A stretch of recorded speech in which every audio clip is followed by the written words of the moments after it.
smallholder farmers, investment could come with subsidies. If we could subsidize the price of fertilizer for a smallholder farmer, because it's very expensive, chemical fertilizer, right? It's required. We have overly depleted soils. Some places can't even germinate. If that's saying, in Uganda, you can throw a seed anywhere and it will germinate. Honestly, if there was no communication, there would not be any human progress. There would not be any evolution. Yes. There would not be civilization, to say the least. Welcome, everybody. Join me as we welcome today's very guest on the podcast segment on marketing. We're quite in luck because conversations in the development world, people are walking on eggshells because they're not sure what to say, when to say it. We have Miss Daisy Atukunda. She is the head of government relations and partnerships at ON Acre Fund Uganda. She has been in communications for development for a while now, so it would be nice to tap into her gems, just get to know also what then fuels the wheels of Uganda's economy in the long run through communications. Welcome, Daisy. Thank you, Angie. How are you feeling? I'm excited. Thank you for having me. So what is communications for development? What are you guys talking about today? We are talking about developing our country through communications, organizations, individuals appreciating communications, and realizing the difference it can make. Development is key to every industry, but people who work in communications for development, or C4D as it's known, we're just saying communications is a part of development and would like to help. In practical terms, why do you think it's very important to communicate? Because this is my major, this is what I do day to day. It's going to sound biased, but honestly, if there was no communication, there would not be any human progress. There would not be any evolution. Yes. There would not be civilization, to say the least. And it's very important because that's how people grow, that's how we relate, that's how we understand humanity and the environment we live in. Yeah. So in the context of where we've come from as a human race, from drawing pictures to making animal sounds to evolving into languages, emojis now are also a part of language. So that shows you the value and importance of communicating because it's part of what makes us who we are. Okay, I like that you bring it down to humanity. What it's all about. The gentleman we had on earlier, Geoffrey Mutabazi, was telling us there are 3 fundamentals for every evolution. If you look at this industrial age, there's communication, transport, but also technology. That's so very communication true. is very fundamental at whatever revolution. That's true. Yeah. That's true. Some might argue communications and technology are very interconnected. Yes. Because as technology evolves, so must the communication space. For those who work in the industry know what I'm saying. But yes, you must. Those who don't know will, I hope. But as technology evolves, regardless, there's some industries that can stay as they are and they're not disrupted. Communication is not one of those. You must and you have to adapt. Tell us about adapting. What trends are you noticing at the moment from when you started out? Well, my journey is not unique from a lot of Ugandans. My background is in communications. I did my bachelor's in communications, doing my master's in communications. And I started out like every typical, fresh-eyed, excited graduate. Yeah. And I just dived into journalism. That was something that if you did mass communication, media studies, communication studies, it was like the rite of passage. Yes. Yeah. I started working with a media agency, Tinder, and I had the opportunity to spread my wings. Prior to that, so I did my bachelor's at Uganda Christian University. We're encouraged to do internship after the first semester. Clueless, you still don't know what the course units are. They're like, find a place if you can. So I did, and I was at MBS. I actually learned a lot from there. I got a lot of insights into what the media landscape looks like, what different departments are like. So this was big world for me. New in university, hardly out of my first semester. Here I am, supposed to be a serious adult. Useful. I did my first internship at MBS in the newsroom, the production room, taking in as much as I could. My actual graded internship was at Wizards Media, where my career started and budded and evolved into DevComs. Being a journalist was everything. We did a show called PM Live which won an award at the UCC Asia Awards, I think, which have been discontinued. But we used to do a show with Patrick Kamara and Charles Odongtho, who are some of my greatest mentors, Paul Kavuma, and we syndicated to 23 radio stations. I was one of the few young journalists willing to pick up a recorder, pitch my story in the editorial meeting, and I'm like, I'm going to the taxi park to find out why taxis have these words on the back, doors. And everyone would just be like, sounds like a plan. And I was very excited to dive off to these very well-pitched news ideas. Yeah. And then sometimes come back without a story because of the complexities of journalism space. I did a bit of journalism. I enjoyed it. I learned a lot. This media had a sister company called Wizards Foundation, and this was very much focused on developmental projects, so things around environmental sustainability. We had a project around keeping girls in school, funded by PEPFAR. We did a show called Our Parliament, Civic Education. So there was a number of donors that wanted the kind of content Wizards Foundation produced. And got that as, it was a very easy transition. I gravitated towards the work and projects they did. My manager at the time was like, you're cut out for this. You have what it takes. I then became the comms person and did a number of good, exciting projects. And the rest is history. Here I am. What's the difference from how you started out NBS then or at the agency then, how you're communicating today, for example, at the ON Acre Fund? So maybe just a little bit about my current role at ON Acre Fund. I oversee the government relationships with the ON Acre Fund. So you could think of me in simple terms as a liaison person. Government relations might be a fancy word. And what I do, maybe to break it down, is I make sure that, because ON Acre Fund is a foreign organization, and working in an environment like Uganda is not easy for a lot of foreign companies. So my job is to oversee compliance, regulatory compliance. I manage stakeholder management, let them know which agencies to work with, what do they expect. I report our work to the government. I also advise management and leadership. So my role is also a strategic advisor to both our leadership, but also Ministry of Agriculture. And that's very different from what I used to do as a journalist at NBS. Rub shoulders then with the government leaders. I think I was afraid of government officials because of the experience trying to get interviews and seeing how they can sometimes be towards journalists, and not forgetting all the stories that we saw where journalists are being harassed by people in power and nothing is getting done. And actually for me, that was one of the reasons I decided I'm not pursuing this journalism route. I loved it. I enjoyed it. I could do it for free. I was not even about the money, but all these stories from colleagues and people I looked up to going through a very difficult time in the name of a career, I was like, this is a hill I'm not willing to die on. So I did rub shoulders with them then, but it was more in the sense of I needed their voices. The relationship was very different from today. Today I sit across commissioners and permanent secretaries and assistant commissioners and all kinds of officers, partners, as thoughts, leaders, as development stakeholders, versus where it was, I need news, I need your voice, I need a bite. The relationship is very different, but there's some good journalists that have, worked their way to earning that respect that does not require you to leave the career altogether, and I have mad respect for them. But I acknowledge the hardships, especially for female journalists. Getting that level of respect, an appointment with someone, they welcome you, they respect your time, and you live with what you came for, is not easy. I must admit, it's not only about communications, but also building the relationship that you are trying to do with all the stakeholders. Because one minute you want a story, then something you've been MIA for a while. How do we catch up, right?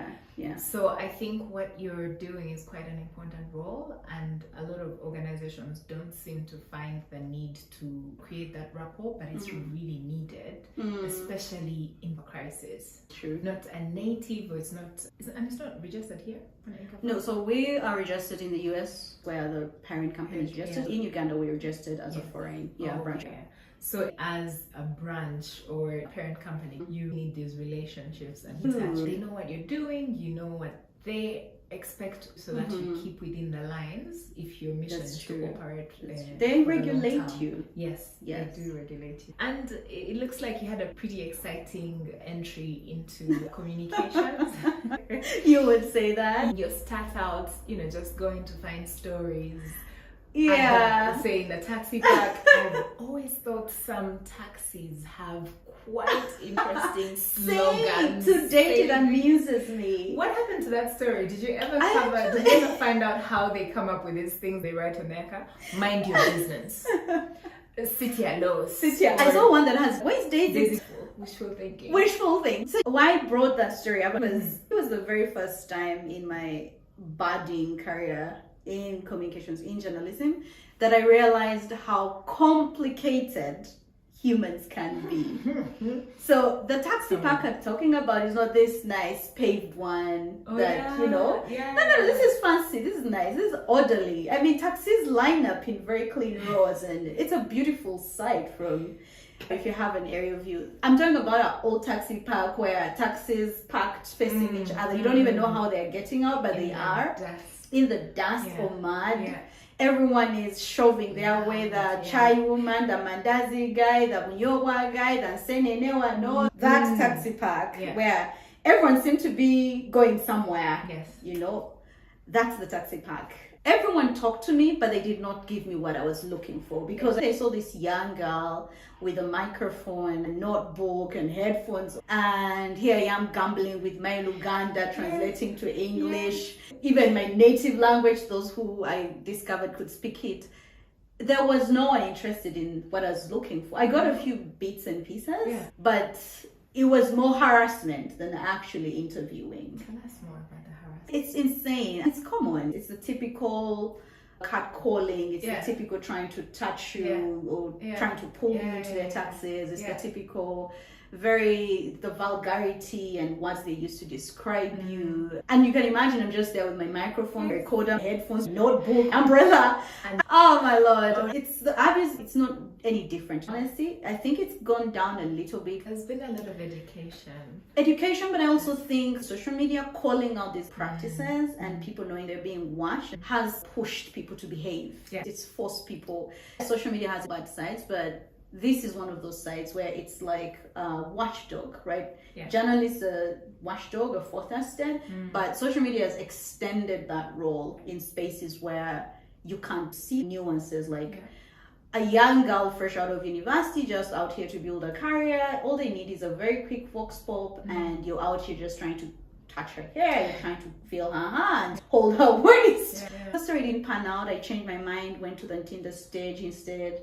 Got a few stories. It took a whole day. Everyone expected me not to get it, and they were right. Seasoned journalists know what kind of stories to go after, but they've also built the thick skin to withstand these conditions. At the time, I didn't have anything like thick skin, right? It was naivety, excitement, and the will of God to venture into spaces I had no business being, or maybe I did, but they're not designed for entry-level journalists like I was at the time. It's a pity you had to quit that route. You do seem to have the passion for it. And I do. You could have done it for free. I totally would, But what do you like now about communications for development? So, funny you say, I would have done well. My major was actually public relations, and it's something that came easy to me. I read a lot. I enjoyed reading. I critiqued TV shows since I was a child. I had the aptitude for the arts a little early on as a child. I loved to read. I loved sports. I enjoyed all things a young child would enjoy. The excitement and venturing into communications, mass comm was, usually for many poets, do I do law or do I do the mass comm? If you're not going to be a doctor or an engineer, then there are a few more options in the arts, and mass comm and law usually are out there trying to outcompete each other. So for me, it was a no-brainer. A lot of family pushed me. I'm very opinionated. I speak my mind. I'm very vocal about what I want and don't want. From a young age, people told, when you go to university, of course you're going to be a lawyer. Of course, this is law material. I was like, I've seen enough lawyers in my family. I'm not sure. I don't know. Maybe not. But I didn't have strong feelings. Right now, DevComs came easy. The opportunity was there. I didn't know I was venturing into it, but in meetings, my ideas, how I executed on projects, and how I volunteered my time outside my journalism work to support other teams. Sort of was something that my manager at the time and mentor saw in me and was like, I think this is what you're really cut out to do. I think so. They started assigning me more jobs in that space: proposal writing, negotiating these proposals, thinking up concepts for developmental ideas and stuff. So it's pretty much the same feeling. I feel like all these, as long as I am given an opportunity to engage with people and pass on an idea that I feel like it's good for the community and for you. Journalism informs you, and with knowledge comes power. Comes for development is that, because you're still targeting some of the most vulnerable people in the spaces we live, and you're trying to break down all this complex information and all these layered pieces of information and data to smallholder farmer, right? Why should I care about things like EUDR compliance? Why should I care about markets? Why should I care about counterfeit seed?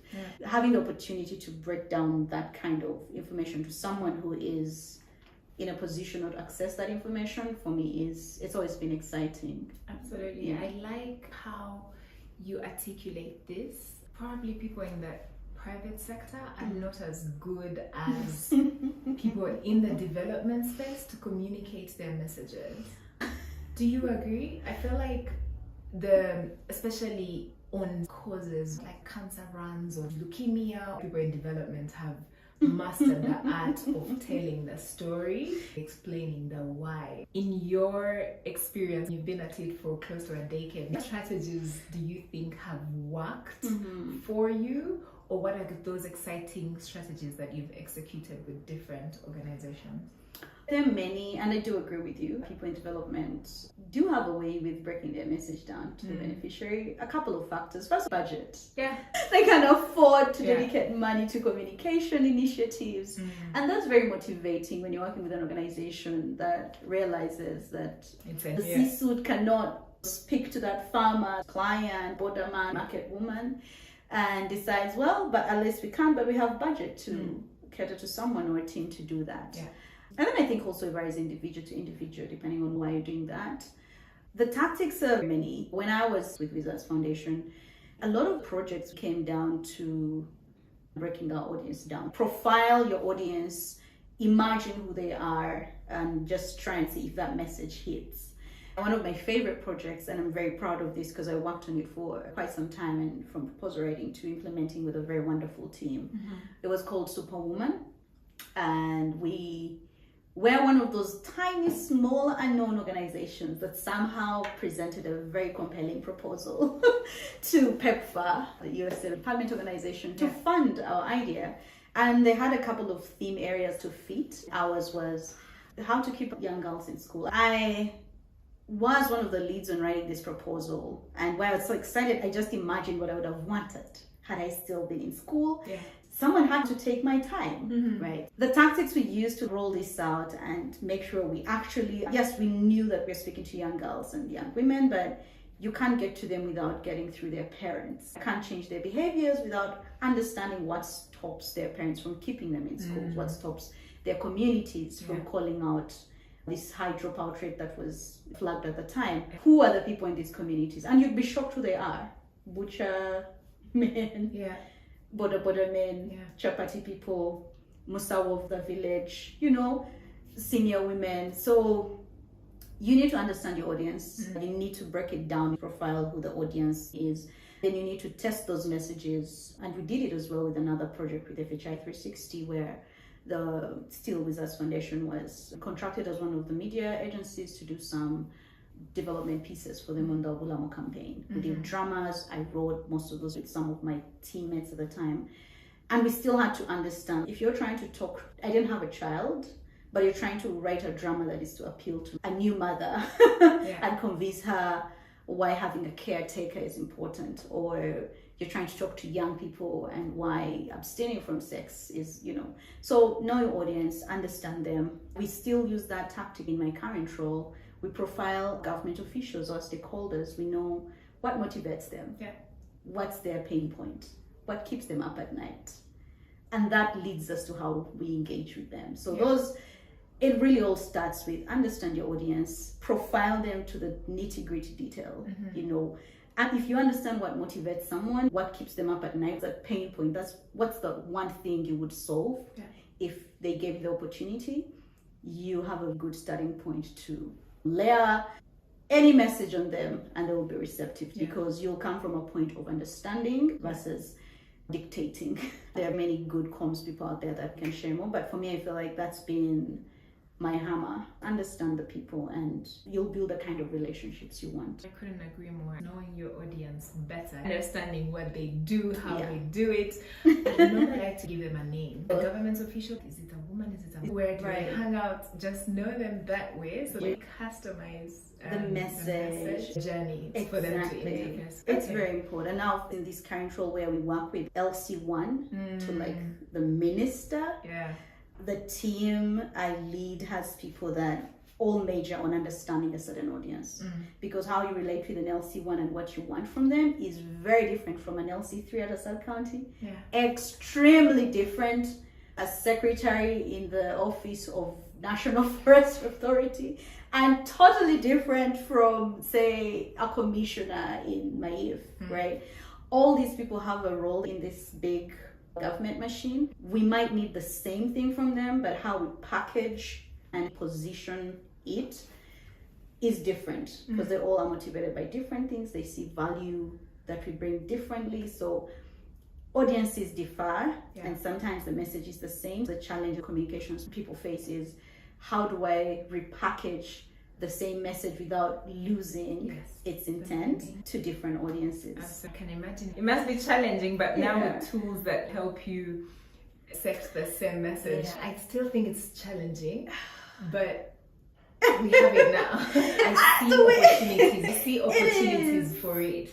Hire people that speak the local language. Most LC1s in the areas where we work anyway don't have any use for like our quarterly report written in English with fancy words. They want you to speak in their local language. So hire people on your team that understand the language but also can break down your message. That's a very simple, easy thing anyone can do. People like when you can relate to them in their local tongue without forcing them.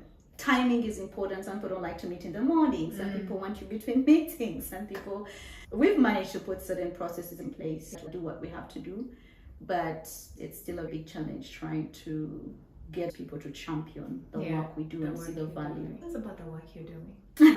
So the work we do as ON Acre Fund is focused on smallholder farmers. We are a non-profit social enterprise that works with smallholder farmers in 10 countries, Uganda inclusive. And we try to work with farmers to ensure they have the tools to grow out of poverty. We offer bundled services to smallholder farmers. We support them in accessing market. We support them in cultivating healthier soils. So with our agroforestry program, where we're aiming to grow 1 billion trees by 2030. We also run trainings to improve their agronomy knowledge, educate them on why it's important to diversify away from the staple crops, and how to adapt to climate change and what we're seeing happening currently with the weather.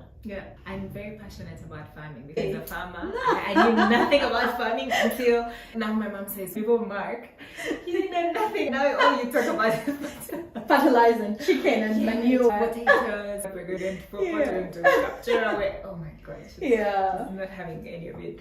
But I love the intersection of the diverse communities you have to relate with in your role as head of government partnerships. I wonder what the opportunities are. Where are the gaps that you think, if it's done better, a lot of your stakeholders would benefit from the smooth or seamless process?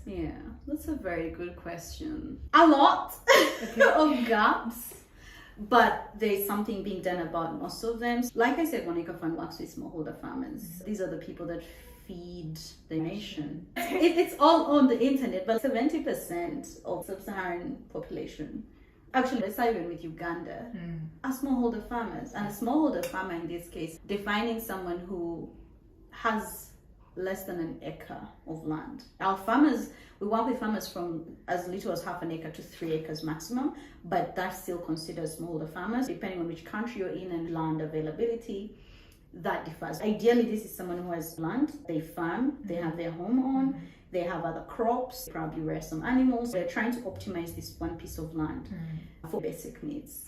The biggest issue we've seen is if supported, they could literally change and turn economies on their head with the power that they have, right? They are the food basket of a lot of African countries. And in all the countries we work, it's the same pattern. A smallholder farmer has no access to quality inputs. A smallholder farmer does not have market for their produce. A smallholder farmer is not aware of climate mitigation or adaptation information out there. A smallholder farmer struggles to meet their basic needs from food supply around the year, income for medical health, school fees for their children. So the profile is the same. These are not hidden numbers. We live with them, we've grown up with them. Some of us have been them or were them.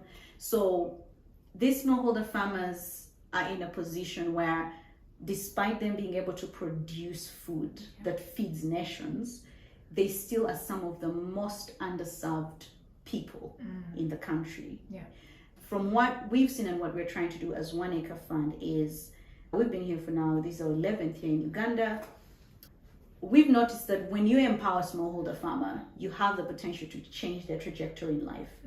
Internationally, most of our economy is being formed. A lot of organizations say we work with smallholder farmers, but I challenge each to show us the impact of their work, $1 for each impact. Each dollar you've spent on a farmer, for each 10,000 Ugandan shillings you've spent trying to help that farmer, what has that farmer benefited? Tell us about ON Acre Funds. We try to multiply every dollar invested in a farmer. It's called social return on investment. So return on investment is easy. Measuring impact in development or with aid is complicated.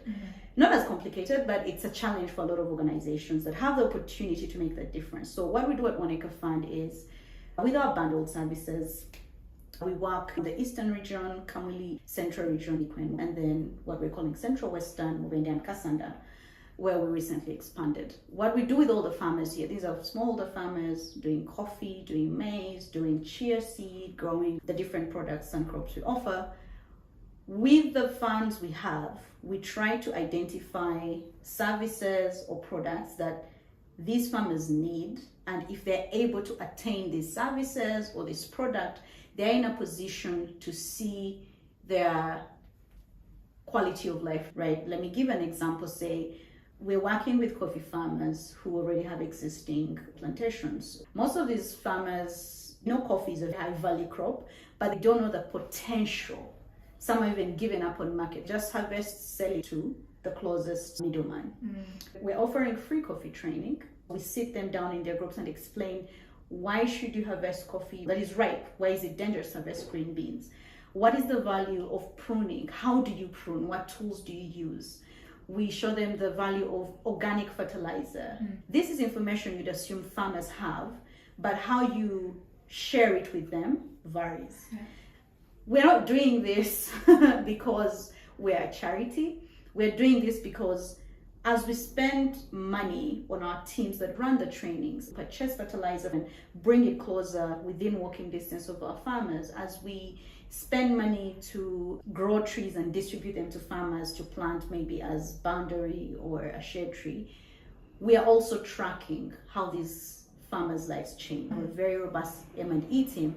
And what ideally we've seen is, if a farmer has been harvesting 1 kilogram from one coffee tree, enrolled with ON Acre Fund, working with our field officers, going through the trainings, buying what we recommend they buy, from fertilizer to the secateurs that they use to manage their shambas, these farmers' yield actually doubles, right? Someone who was harvesting 1 kilogram from a tree is now able to harvest 3 kilograms.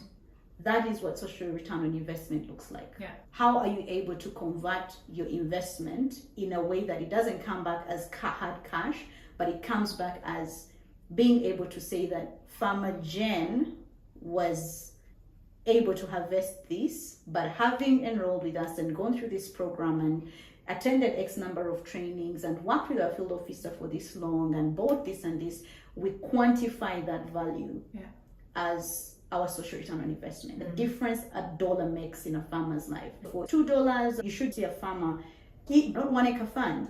You should see a farmer get more than you invested bottom line. That's the simple concept we use. And our North Star, every decision is backed by our logo is farmers first.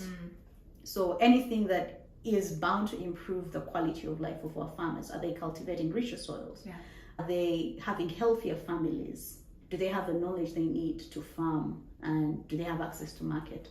All that investment should yield something we can see in the lives of the farmers, not just fancy reports, audits, and videos. I love that even though it's benefiting their yield, it's also benefiting their soil because they're being regenerative. If you're telling them to have organic matter and what kind of mulching, compost, agroforestry, those are all better agricultural practices. Even if they didn't purchase your products or services, it benefits them as a farmer. And in the long run, if your target is 1 billion trees by 2030, that improves the ecosystem. Tell us more about that. So that's a big part of our agroforestry project. This is going on in Uganda specifically. I think this year we'll have planted about 2.1 million trees since agroforestry project started 5 years ago. We give out Grevillea seedlings for free. Grevillea is a type of tree. It's a type of tree that is non-invasive. It does well with intercropping. Its leaves can be reused for animal feed or manure, and it's nitrogen fixing. We give out these trees, first of all, to curb the climate change going on in some of the areas we're working, but also to support farmers in thinking long term, right? A lot of our smallholder farmers are hand-to-mouth lifestyle. So we introduced another side of our portfolio with high-value crops. So think macadamia, coffee. Trees are not high value, but they also supplement a smallholder farmer's income because just by growing, say, 30 Grevillea trees, yes, land scarcity is there. We don't ask them to grow forests. These are boundary trees scattered around the plot.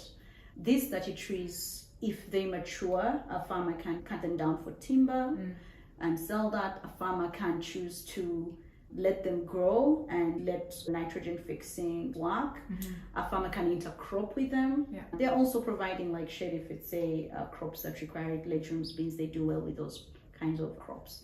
And so our work around regenerative agriculture, sustainable farming, climate adaptation, climate smart, whatever you want to call it, is something we've been doing for a while. Just that over recent, a lot of people are really like doubling down on it and want to know what you're doing. I guess because you're tracking, you're showing the impact from when you started. Yes, but it's not just us, like governments, donors. It's become a very important part of their work because climate change is real. The farmers are facing it firsthand. They're the ones who suffer the most. The most thing that happens when it shines is you get indoors and buy a bottle of cold water. A farmer has to go out and figure out what to do with dry soil. Where the regenerative agriculture conversation is now everywhere, but it's not really new to us. I think what we're trying to do now is articulate what we've been doing better for different audiences. Agroforestry, for example, is one big part. All our countries, from the Rwanda program, Kenya program, I mean, Kenya or Rwanda, one of them is like in millions of trees, right? Uganda, we plant small trees. Countries are planting like 8 million, 12 million. Nigeria, 20-something million, right? The tree planting agroforestry project is one. We also have specific practices we encourage and train our farmers to follow, so they are not just mitigating climate change, but also adapting to new methods and practices that allow them to manage different weather conditions. Are there any encumbrances limiting you to perform better in terms of policy or hurdles? If you had the opportunity to change one thing and you had the authority, you had all the money in the world, what would it be? With my work? Just generally as a professional. As a professional? That's broad. With my work would have been easy, but with my work, I love it, I enjoy it. I love the cause, the vision. And I've lived up to live with smallholder farmers. When you start at ON Acre Fund, they send you to stay with a smallholder farmer for a couple of days. Whether you grew up in the village or not, you come back with a different sense of appreciation for what poverty looks like. Yeah. But yeah, work with them daily. So where did you go the first time you had to? I went to Kamuli in a village called, I think, Chisozi. And I stayed with a smallholder farmer who also happened to be one of our field officers and equivalent of extension worker. Yeah, it's a very humbling experience. How many days? I was there for 2 days. You're supposed to be there for 3 days, but I had to leave on the second day for different reasons. Okay. But yeah, it's, you think you know poverty until you've spent a night with a smallholder farmer and their family. It's an opt-in thing. Yeah. It's very humbling. You get to appreciate our client different. You get to see, even if you come from the point of, oh, I know poverty, I grew up in that village, I see farmers every day, I know what we lack. That experience of having to shadow this field officer during the course of the day as they meet different farmers and going back to share a meal, spend a night, and then another day with a smallholder farmer. Yeah, let's just say it gives you a different perspective to life and the privileges that we enjoy that we're probably unaware of. Yeah. I went to Kamuli when I started the ON Acre Fund. It's still with me. I don't need to do it again. Thank you very much. It's important to also creating a relationship because you could have opted out. Most people don't. Some do, but I won't say it's mandatory. If you ever get a chance to work with an organization or people that are serving a minority community or an underserved community, try and spend a full day with them. It speaks back to what you were saying, know your customer. Yeah. It doesn't have to be also an underserved, even Yeah, if you're that's dealing true. with people That's in actually true. the markets here. Just go and see how they live and connect with your brand. One thing I would change for smallholder farmers, I'll give two. First is access to market, right? Which you also do in your bundled services. In bundles, as ON Acre Fund, we try to connect our farmers to market. So with our coffee farmers, we're having different conversations with different partners on why they can take their coffee for hurling, where they can sell it, where the buyback partners. Macadamia, we have a buyback partner who at the point of maturity, they'll come back and go to each of these farmers that has planted their macadamia and buy it back at a certain price. That's a good feeling for people in a profession of hope. That's what I think farming is. Yeah. It's a profession of hope. Honestly. Because they don't know whether that food is going to germinate. It's not guaranteed. Right? You wake up every morning and whether you're self-employed, let's say in a sector where you have your own business, you can estimate how much you'll make. And if you don't, you have a plan A, B, C, D, E, F, G. Sometimes not, but yeah. Yeah, not sometimes, but think of a farmer relying on a quarter or half an acre. And the rain. This profession of hope is... It's not for the faint-hearted. It's not for the faint-hearted. I have a deep appreciation for the work ON Acre does. It explains why the organization has grown. You may not have heard about us here because that's not the business we're in. Posters and banners and this and that, depending, but the impact is what we chase. The impact is what we want to see. That social return on investment I told you about. So yeah, there's a level of appreciation for that kind of laser focused intent to help and make a difference versus lip service. One thing I would change in market access, it would make a difference in the lives of smallholder farmers. It would definitely encourage more people, young and employed youth, to actually think of farming as a business. There's a lot of people, even in Kampala here, who have a lot of bare land back in the countryside. That's true. True. Unutilized. So market access would make the difference in these people's lives. Growing my carrots and knowing at the end of months someone is coming to buy them at this price. Think of the coffee value chain and how developed it is and structured. Yes, it has its problems, but it's one of the most developed value chains we have. Imagine that for every crop, not just high value crops, but also staples. We grow a lot of maize, but we don't consume as much. We export most of it. Think about that. If a farmer was able to choose what crop or a selection of crops that are supported by other stakeholders in terms of market access, and you're very guaranteed that if I grow my moringa, my macadamia, my beans, my maize, whatever does well where, you're guaranteed market. You know, that would change the game because that would then mean farmers have more money in their pocket to reinvest in this work. They can afford to buy fertilizer, they can afford to hire extra labor for the land because we have a lot of aging farmers that no longer have the strength to do everything required on the farm. Yeah. This is not a one-man problem. It's something that can be fixed by policy. Stakeholders coming together and committing to playing their part. It's something that requires more than just one Acre Fund to say we're linking farmers to market. What could be sold investment? In agriculture, investment in any space that is structured is good. An example for smallholder farmers, investment could come with subsidies. If we could subsidize the price of fertilizer for a smallholder farmer, because it's very expensive, chemical fertilizer, right? It's required. We have overly depleted soils. Some places can't even germinate. But if that's saying, in know, Uganda, you can throw a seed anywhere and it will germinate. That's not true. Maybe some parts, yes, but not all. Look at Busoga, where we operate. The sugarcane plantations have consumed everything. For those that are doing sugarcane, they leased out their land to some rich person. The soils are not the healthiest. If invested to replenish the fertility levels of these soils, this could contribute to better yield. I think investment in subsidy would help. Investment in Storage facility? Storage facility is not a very bad problem. It's more investment in knowledge. If farmers know how to do something, even if the next storage unit is 6 kilometers away, they will get there. Right. You talked about the maize, and I news recently, a while ago, Kenya was banning maize from Uganda. Aflatoxin level. Okay, and people keep talking about it. So I think, and they also talk about market. If they don't have market this time, where are we going to put this market? When we were doing the maize program, we offered farmers the whole package of maize, fertilizer. We had districts like Kamoli, Iganga, where I don't know if you've heard of the weed called Stryker. So Stryker is a weed that invades cereal crops, right? It chokes them, it chokes the nutrients, the root value. So you find someone with 2 acres of maize or an acre of maize, and the maize germinates up to waist level and stunts.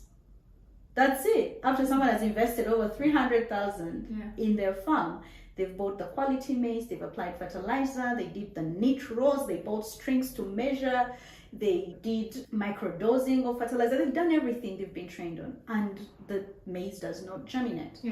We had to invite the Committee on Agriculture in Parliament to witness this weed.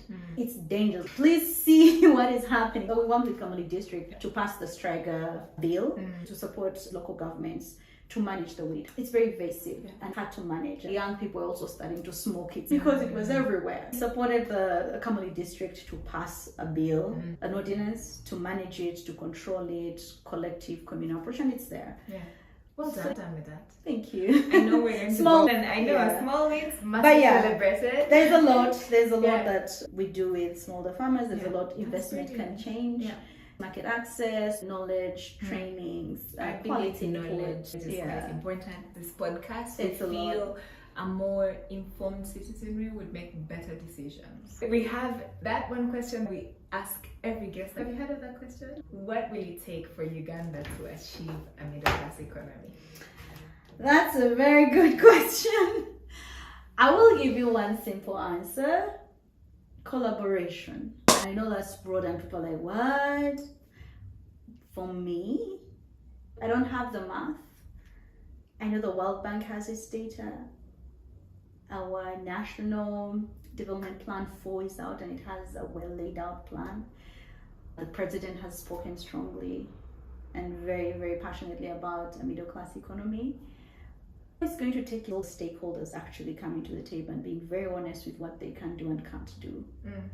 We could stay here and write all these wonderful things and say all these wonderful things we want to see. My belief is everything has been said. There's nothing new I can tell you, that you've probably not had. They've talked of investment, infrastructure, public-private partnerships. I think for us to get to that point where we can actually call ourselves a middle-class economy, there has to be intentional collaboration between the stakeholders that have the power and the money to make the difference in how much our country makes GDP-wise.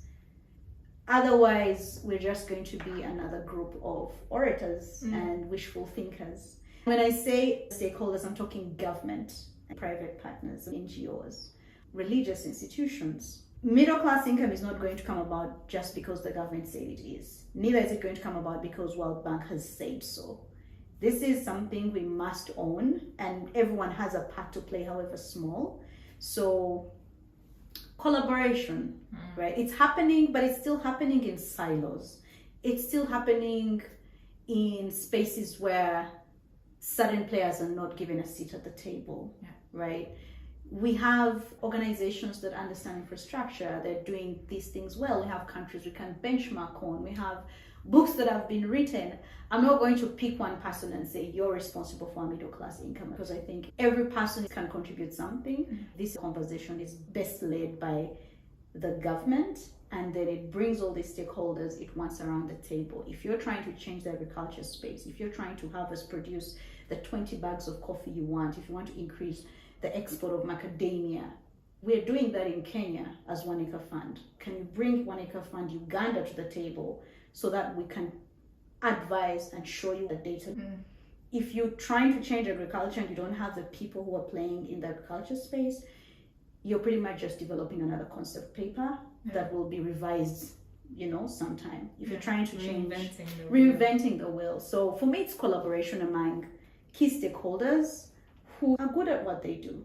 The government is good at regulating international relations and finding high-level synergies and markets. What we are good at is improving the quality of our coffee, encouraging more people to get into farming and sharing lessons learned in other countries where organizations like ours have contributed to GDPs. They sit on tables with governments and agencies and ministries and tell them, how do we encourage smallholder farmers to continue farming? How do we support them, ensure that our coffee, our avocado is getting the right market? Collaboration, bring the stakeholders to the table, show them the outcome, and allow them to do what they do best in their respective spaces. Brilliant. We'll get there. Thank you so much, Daisy. Thank you so much for making time. You're very welcome. Thank you for having me.